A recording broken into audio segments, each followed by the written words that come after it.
Olá, pessoal. Vamos lá, vamos continuar nossa conversa aqui a respeito do sistema esquelético. Nós que já havíamos começado esse tema, né, conversado sobre esse tema em alguns pontos importantes.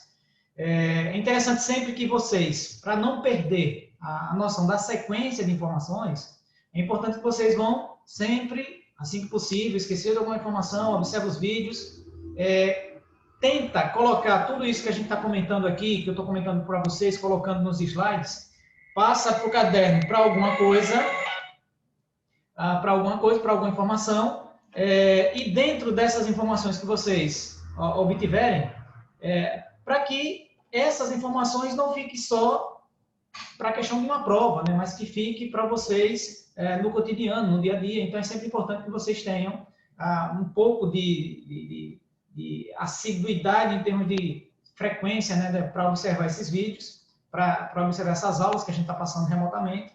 Então, é interessante sempre isso, tá, gente? Observe o que a gente está comentando. Teve dúvida a respeito de alguma informação, volta nos vídeos anteriores.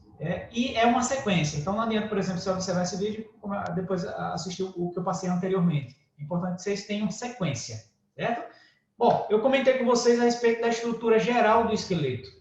Então, o esqueleto, que é formado por ossos, e os ossos, tá, naquela quantidade que a gente já havia comentado na aula anterior, a estrutura dele, como é que eles estão montados, e a divisão do esqueleto. Então, eu parei exatamente num dos pontos dessa divisão, essa divisão que eu comentei com vocês a respeito da presença de um esqueleto axial, que é um eixo, mas que a partir dele tem uns esqueletos, o que a gente chama de esqueleto apendicular, são os apêndices.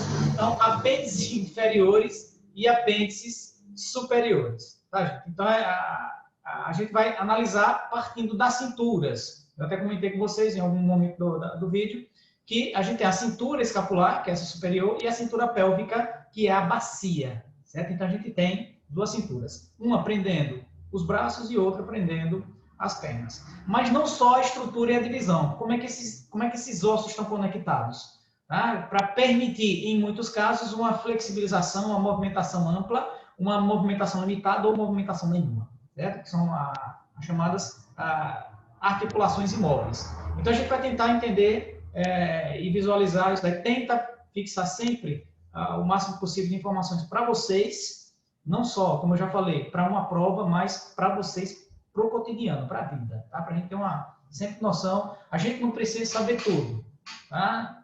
Mas a gente precisa saber um pouco de cada coisa que a gente tem por aí. Então, é importante sempre a gente observar essas informações. Bom, então, eu mostrei para vocês alguns slides, vou tentar passar a partir do ponto em que eu parei, que foi desse ponto aqui, tá? Que a gente observou a estrutura da coluna, né? A divisão das vértebras, que a gente chama de vértebras cervicais, vértebras torácicas e as vértebras lombares, além do sacro, tá? Que ela faz aquela curvatura para se prender na bacia, e o cóccix, tá? Que é o finalzinho aqui, que nos outros animais isso daí se prolonga formando uma cauda, certo? No caso da gente, a gente tem apenas um vestígio dela. Aí eu coloquei uma imagem que tem essas zonas coloridas, né? A região cervical, que está em verde, a torácica, que está em azul, a lombar, que está em amarelo, e o sacro e o cóccix, que prendem-se na bacia. São vértebras suturadas, né? São vértebras ligadas entre si, que não tem mobilidade, mas a partir daqui a gente tem uma pequena mobilidade. Elas são chamadas de articulações semimóveis. Bom, agora, como é que é essa vértebra? Qual é a função dela? Além da sustentação do eixo, a sustentação do tronco. É importante que vocês observem que, além disso, ela tem uma outra função, que é proteger a medula espinhal, certo, gente? Então, a gente tem aqui, ó, a estrutura geral da coluna, como é que ela está montada, e aqui a gente está observando a vértebras vista de frente, tá? De cima, desculpe, e aqui vista lateralmente. Tá? Aqui é como se uma pessoa estivesse olhando, tá? Por sobre sua cabeça e aqui do seu lado. Já está mais ou menos isso. Então, observe que ela tem uma região extremamente compacta, que é essa que vai sustentar, e essa região que tem um orifício, tem um forame, né? A gente não chama de buraco na estrutura óssea, tá, gente? A gente chama de forame. Então, tem essa abertura, que é por onde a medula espinhal, aquela que vem do encéfalo, que vem da cabeça, levando assim, os nervos, né? Os conjuntos de combinações nervosas, Então, a gente chama de medula espinhal, medula raquidiana. Ela traz informações do corpo para o cérebro e envia informações do cérebro para as demais partes do corpo. A partir daí, ela se ramifica no que a gente chama de nervos, né? Então, nervos que levam, nervos que trazem informações. Então, essa estrutura aqui, essa abertura, ela protege. Agora, observe que entre uma coluna e outra, tem uma partezinha que está meio avermelhada aqui, certo, gente? Essa parte, na verdade, ela é branca, porque ela representa, aqui foi só para destacar na imagem, mas ela representa uma estrutura importante que evita sobrecarga, tá, de pancadas, de desgaste físico da estrutura óssea de cada vértebra. É o disco intervertebral. É esse disco que, quando a gente posiciona a coluna de forma inadequada, a gente que às vezes senta com uma postura errada, pega peso de uma postura errada, e vai forçando, sobrecarregando muito o potencial limite de sobrecarga dessa articulação, ou dessas articulações, né, que compõem a coluna vertebral, e aí esse disco ele começa a fugir da região dele. Bom, qual é a função desse disco? É um disco de cartilagem. Cartilagem é uma estrutura que não tem terminações nervosas, então por isso que não provoca dores quando ela está sendo massacrada, né, quando ela está sendo apertada. Só que aí, quando ela foge um pouquinho do seu centro, ela pode fugir dessa região compacta e vir nessa direção, ó. Se ela vier nessa direção, então ela vai pressionar a medula espinhal. Pressionando a medula espinhal vai provocar dor em uma das regiões do corpo, geralmente na perna. Na verdade, não é que ela vai provocar dor na perna.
Para vocês aqui. Então, como eu estava dizendo, não é necessariamente que ela provoca dor quando ela foge, né? Deu uma pequena pausa aqui em virtude do som que estava incomodando aqui fora.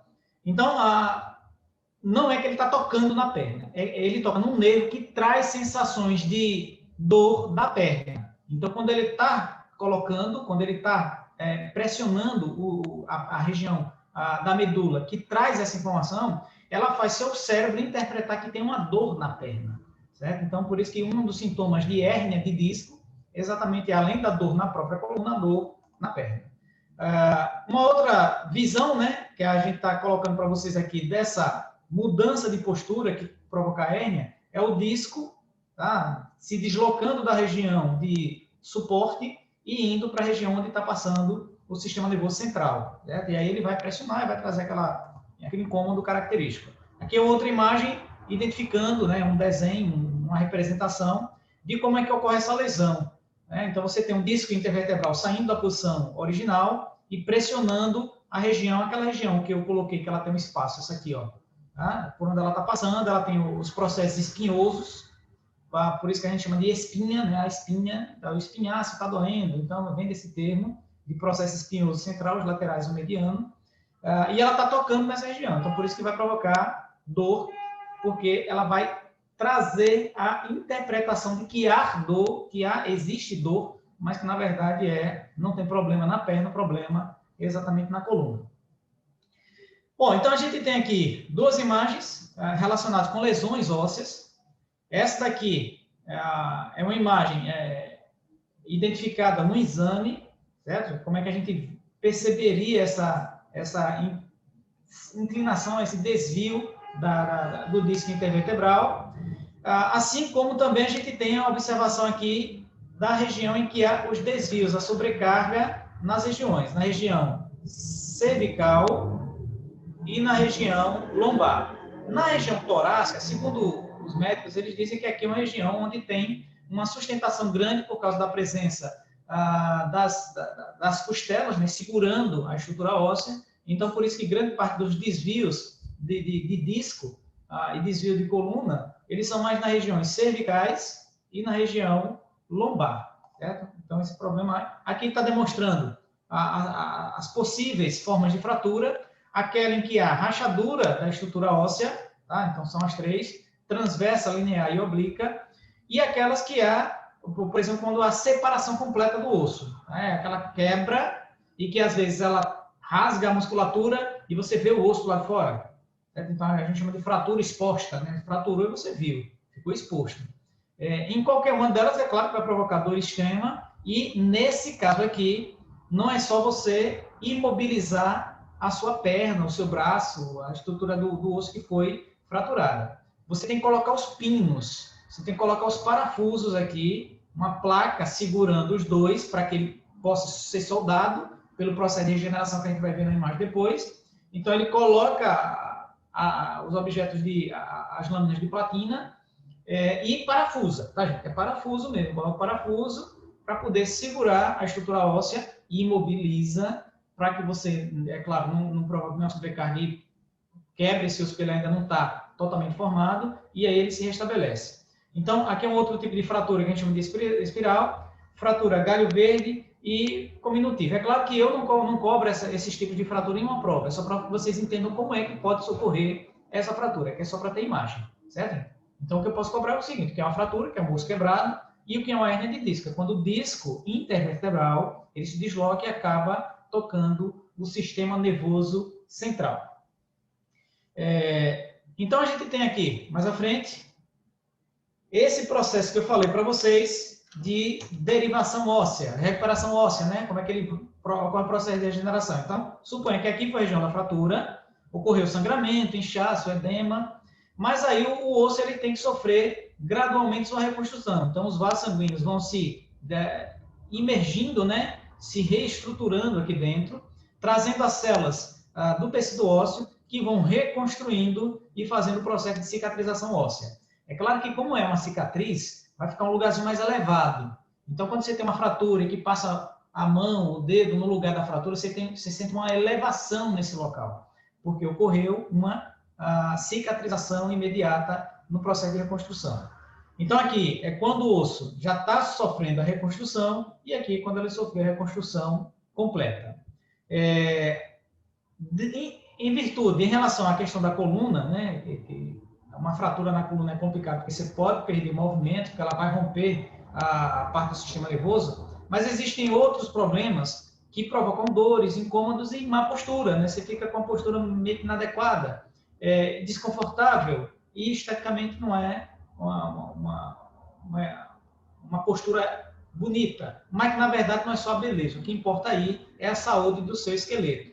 Então, quando a gente fica lá, entorta demais, entorta para cá, tá? Aquele aluno preguiçoso fica sempre entortando a coluna. Então, esse tipo de postura constante, tá? Pode provocar um desvio. A coluna, gente, medianamente, ela tem que ser reta. Mas, observando você como se fosse uma pessoa na lateral, ela tem que ter algumas curvaturas. Essa região da cervical, uma curvatura torácica e uma lombar, mas não com uma amplitude como essa. Então, isso daqui, esse desvio lateral, tá, da coluna, saindo desse eixo, geralmente a pessoa fica com uma tortura específica para um dos lados do corpo. A gente chama de escoliose. Quando é nessa região cervical, você fica pescoço mais baixado, né?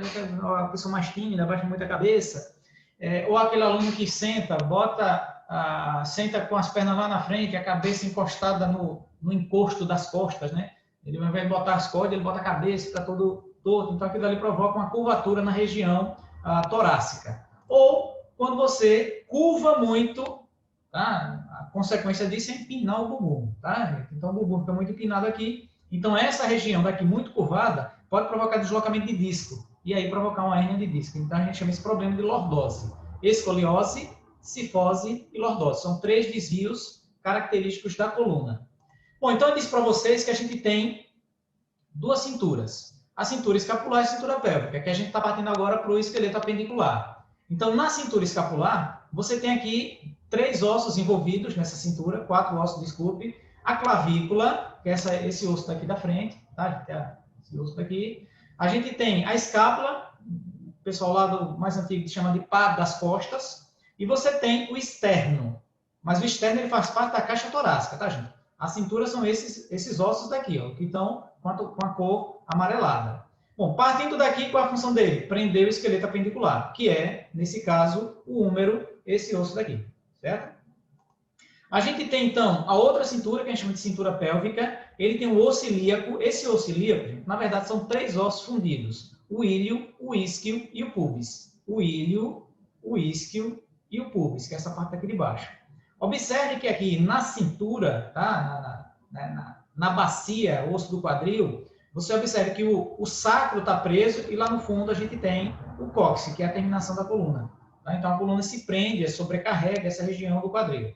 E nela e dela parte os ossos da perna. Nesse caso aqui é o fêmur, né? Que é o maior osso que o corpo humano apresenta. Então, cintura escapular, você tem a escápula, que é esse osso da parte de trás, ele fica nas costas, tá, gente? Essa escápula. E a clavícula, que é esse osso que fica aqui na frente. A gente movimenta, tá? Sempre dá para você fazer a análise de você mesmo, tá? A gente não toca na costela, na vértebra, certo? A gente não toca, na costela. A gente, quando pega aqui, pega na clavícula, que ela movimenta junto com o ombro. Se movimenta o ombro, ela vem junto. Não, por quê? Porque ela faz parte da cintura escapular. Então, qual é a função das cinturas? Permitir a fixação do esqueleto apendicular. Esqueleto esse, que a gente tem os membros inferiores, representado pelo fêmur, a patela, que é um osso que vai sendo formado com o passar do tempo. Uma recém-nascida, uma criança de 1 ano, ele ainda não tem essa patela, tá? Que ele move na região da frente do joelho. Você tem a tíbia, que é a canela, o osso da canela, e aqui a fíbula, que faz aquela elevaçãozinha do lado de fora do pé, certo? Que a gente chama da articulação do tornozelo. Todo mundo acha que o tornozelo é só isso, mas o tornozelo é a articulação inteira. E aqui os ossos do pé, o tarso, o metatarso e as falanges, proximal, média e distal. Falange proximal, média e distal, certo? As 3 regiões. Proximal do corpo, média em relação ao corpo, e distal, mais distante do corpo. A mesma coisa para o pé, certo? Eu não vou levantar o pé aqui para mostrar para vocês. Então a gente observa porque a denominação, a caracterização é a mesma.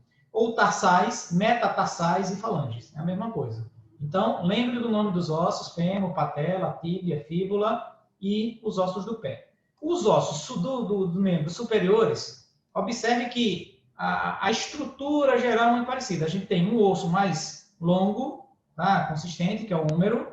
Você tem o rádio. Qual é o lado do rádio? O lado do rádio é o lado da antena. Do polegar aqui. Certo? É esse osso do lado de cá. Esse que é mais externo, que forma essa elevação aqui do cotovelo, certo? A articulação do cotovelo é todo, mas esse osso daqui mais proeminente do cotovelo, ele é a una, certo? Então, um nome aqui mais antigo. A figura não consegui encontrar a figura com a nomenclatura nova, mas a gente chama de rádio, que é esse osso desse lado, e a una, que é esse osso que pega daqui, tá? Vou colocar aqui na câmera próxima para ver se ela pega. Tá? Essa parte aqui. Então, esse daqui é o osso que a gente chama de una, ele termina com essa parte daqui, que dá a movimentação como se fosse uma dobradiça. E a questão da mão, a gente tem na palma da mão os cárpicos, ou carpais. Você tem, na região do punho, desculpe, na região da palma da mão, vocês têm os metacarpais, e aí vocês têm os ossos mais externos, né, mais avançados da estrutura esquelética do membro. Falange proximal, falange média, falange distal. Bom, então a gente tem aqui a estrutura do esqueleto completo, certo, gente? Então, a cabeça, a questão do tronco, representado pelo tórax e a coluna vertebral, as cinturas e os membros. Então, como é que a gente vai analisar? Nome daqueles ossos do crânio, é importante que a gente divida, Então, você tem, por exemplo, o osso frontal, você tem, por exemplo, aqui a maxila, a mandíbula, a região da órbita ocular, certo? Que ele faz parte do frontal, mas não é o nome de um osso, é só para demonstrar que existe essa região. O zigomático, que é esse osso daqui, ó, a gente chama de maçã do rosto. E a partir daí a gente tem a coluna, né? Dividida em vértebras cervicais, vértebras lombares e as vértebras torácicas. Esse osso chamado de clavícula, aqui você tem uma região, que é só a terminação, tá, gente? Da escápula, que é a região posterior, o húmero, que é essa daqui, e aqui são os processos específicos da estrutura óssea, mas isso daqui a gente não cobra, porque são alterações e elevações da estrutura óssea, então a gente não se prende a isso. Só o de lá atrás também, que é a escápula. A gente tem o osso externo, que é esse do centro, do qual as costelas se prendem, tá? Cada uma delas. São 10 costelas fixas, que a gente chama de verdadeiras, falsas e flutuantes. A gente tem o húmero, que é o osso do antebraço, e você tem os ossos do braço, o rádio e a una. Carpos, metacarpos e as falanges, que são os ossos da mão, o íleo, o pubis e o isquio, certo? Então, o isquio está entre os dois. Então, a gente chama de ilíaco, que é o total, né? Íleo, ilíaco, e a região do pubis. A região final da coluna, que é o sacro, o isquio, está vendo onde é que ele está apontando, sínfise púbica, que é a junção do pubis. Esse osso está trocado aqui, tá, gente? Essa nomenclatura está trocada. O pubis é esse daqui, que parece ter essa estrutura assim, ó, né? E o isquio é essa parte daqui intermediária. Íleo, isquio e pubis.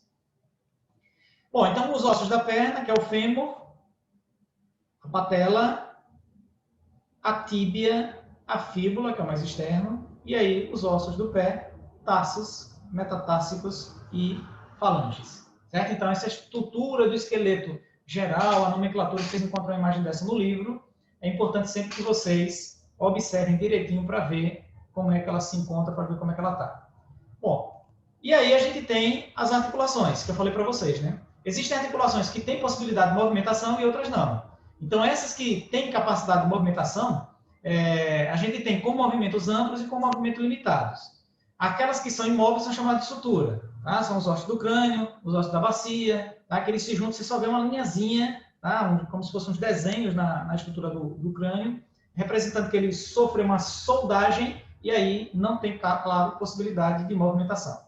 Bom, qualquer articulação móvel, certo? Ele precisa de alguns componentes. Então, ele tem que ter cartilagem articular. Qual é a função dela? Evitar o desgaste, certo? Para que o osso não fique raspando no outro. E, é claro, como é cartilagem, não tem nervos e aí você não tem sensibilidade de dor. Quando tem qualquer desgaste nas articulações, aí vai provocar dor, com certeza. Líquido sinovial, qual é a função dele? Líquido, lubrificar. Então, ele vai evitar esse desgaste da cartilagem.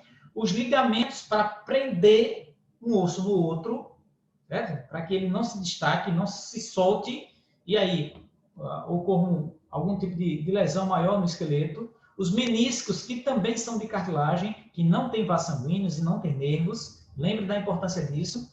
Não ter vasos sanguíneos é que não sangra quando você sobrecarrega, e não ter nervos é que você não sente dor nesse local. Quando estiver sentindo dor na articulação é porque está tocando numa região que não poderia. Certo, gente? Então, sentiu muitas dores no joelho, então o menisco está com problema. Ele não está segurando, não está sofrendo, fazendo a função dele de amortecimento, e um osso está tocando no outro. Aí quando toca no outro, aí provoca dor. Tá? Então, por isso que é importante a presença deles. E a cápsula, que ela vai segurar o líquido articular e envolver todos os componentes da articulação. Então, essa imagem da articulação a gente tem aqui, ó, tá vendo? Ó? A cartilagem, que é aquela partezinha branca do final de cada osso. Entre ela e qualquer outra região tem sempre um líquido sinovial. Os ligamentos prendendo, tá vendo? Ó? Ligamento cruzado, ligamento medial, ligamento lateral. Então, você tem sempre ligamentos prendendo as articulações. E os meniscos, que não está nessa imagem aqui, tá aqui, ó. Menisco lateral, ele está bem coladinho para evitar sempre o desgaste da cobertura.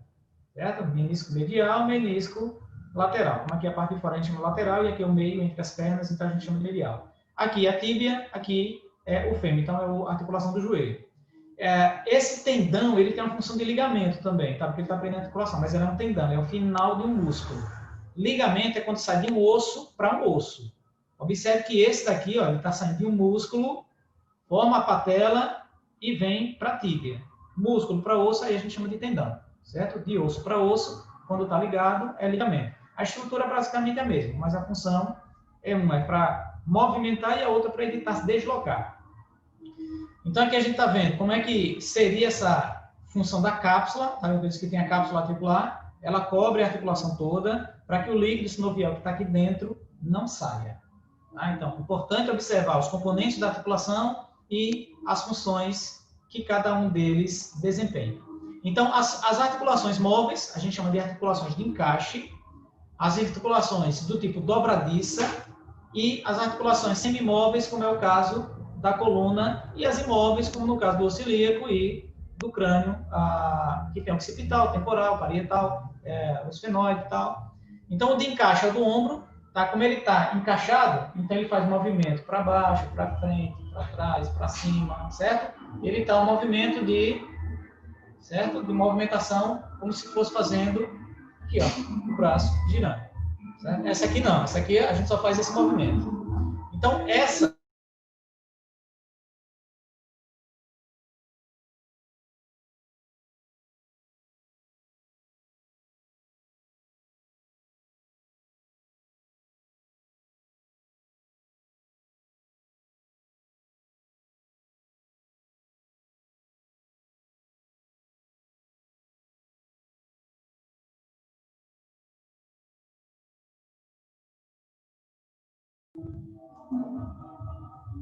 Bom, então ele é só pequena pausa, porque mais uma vez estava passando o carro de som aqui e acaba atrapalhando, né, dando problema no áudio. Então essa estrutura, né, que a gente chama de movimentos amplos e estilo dobradiça, é como uma articulação do cotovelo, ela só permite esse movimento. Você não consegue girar o braço nesse mesmo eixo, você consegue girar todo por causa da articulação do ombro, que é do tipo encaixe.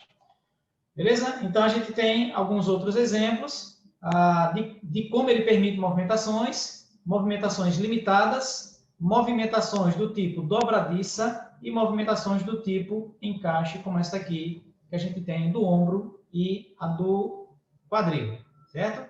Alguns problemas de coluna, que eu já comentei com vocês. A luxação, que é quando as articulações elas saem da posição, por exemplo, aqui seria a posição dos dois ossos, certo? Aqui seria a posição dos dois ossos, ela fica assim, tá? Sai da posição, claro, limita o movimento, você vai sentir dor, e aí para voltar para o lugar, você vai sentir uma dor enorme, tá? Mas depois que ela volta, então você não tem tanto incômodo. Seria mais ou menos isso daqui, você fez esse movimento para suportar uma queda, quando fez isso, essa articulação deslocou. Né? E aí você não consegue mais, porque ela não está encaixada, então você não consegue fazer mais o movimento, porque ela está assim. Quando você fizer isso, ele vai provocar dor, porque vai tocar no osso, e não na região das cartilagens. Tá? Então, luxação é quando ele sai um pouquinho do lugar. São exemplos aqui de luxações, que é um lugar muito comum de acontecer, que é a do ombro, que ela é presa por músculos mais e não tanto por ligamentos. Aqui uma luxação de dedo, tá? Essa radiografia que demonstra que o cara talvez tenha sido goleiro, esse rapaz aqui, a bola bateu e aí acabou deslocando a estrutura óssea. E as entorses, que é quando você tem uma lesão no ligamento. Tá? Então, entorse de joelho, entorse de tornozelo, como nesse caso, de joelho, como aqui. Lesão que provoca a pequena incômodo, inflamação, ou lesão que você precisa de uma cirurgia para repor o ligamento. Certo? Então, quando diz que fulano fez uma cirurgia de joelho, é porque o ligamento dele sofreu isso. Então, ele tem que restabelecer para deixar a estrutura mais forte. Então, daqui para frente, a gente tem o sistema muscular, mas aí o sistema muscular eu deixo para uma outra oportunidade, a gente vai ficar basicamente com essa conversa, para que o vídeo não se estenda demais e aí fique cansativo para vocês. Beleza? Então, tomara que tenham absorvido algumas das informações que eu queria passar e tentem sempre fazer aquilo que eu disse no começo do vídeo, para pegar uma sequência e acompanhar as informações do jeito que a gente está passando. Beleza? Gente, valeu, agradeço a paciência de vocês e até a próxima aula. Tchau, galera.